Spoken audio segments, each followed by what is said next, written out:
The first numbers are out, and it seems that San Jose did remarkably well in its first ever Grand Prix.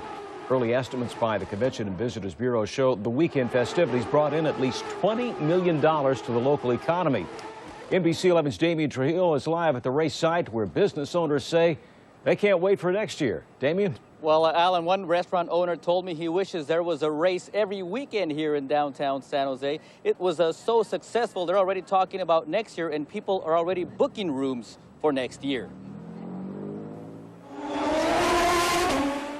Fast. Exciting. Loud.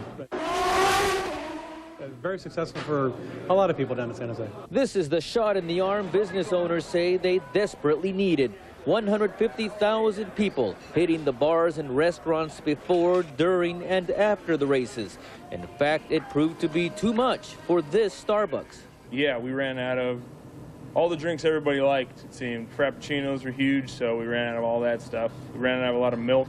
And at Original Joe's, they haven't smiled like this in 5 years. Yeah, it has been a very good summer. Best summer since 2000. The Convention and Visitors Bureau says this weekend's success will last well beyond the 3 days of the race. Our marketing materials going forward, we certainly will have snippets of the race and we'll have pictures, and so it will help us brand San Jose as a destination for people year-round.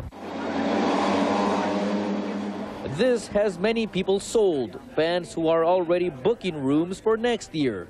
I want to make sure I get primo seats for next year now that I know the setup and how it works, and so I want to make sure I'm in line for really good seats next year. That excitement comes as others complained about crowded pedestrian bridges and bathrooms, and as racers griped about the deplorable condition and layout of the race. Organizers assure they've learned a lot from this event and vow next year will prove to be a smoother ride, but they can't promise it won't be as noisy.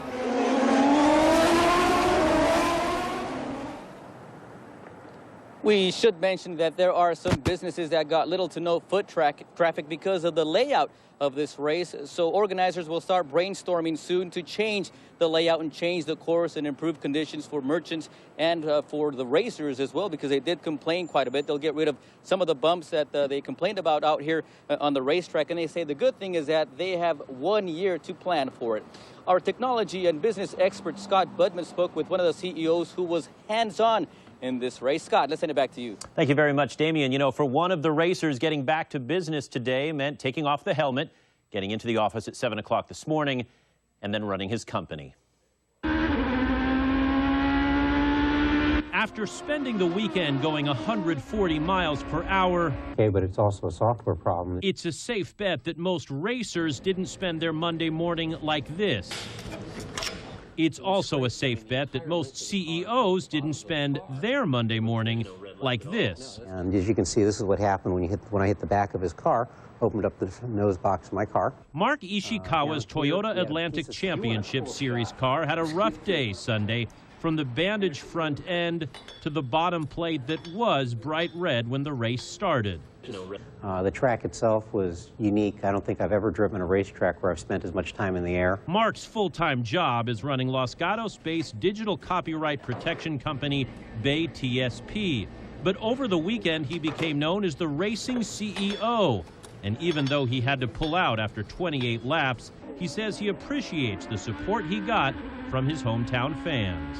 Everybody came by in the pits. They're going, "Oh, you're the Silicon Valley CEO that races. You know, we watched your thing. Good luck. You know, you represent the Bay Area. Cheer." You know, they were my home fans. It made a big racing weekend a little smaller, knowing the man running the local race is also running the local company.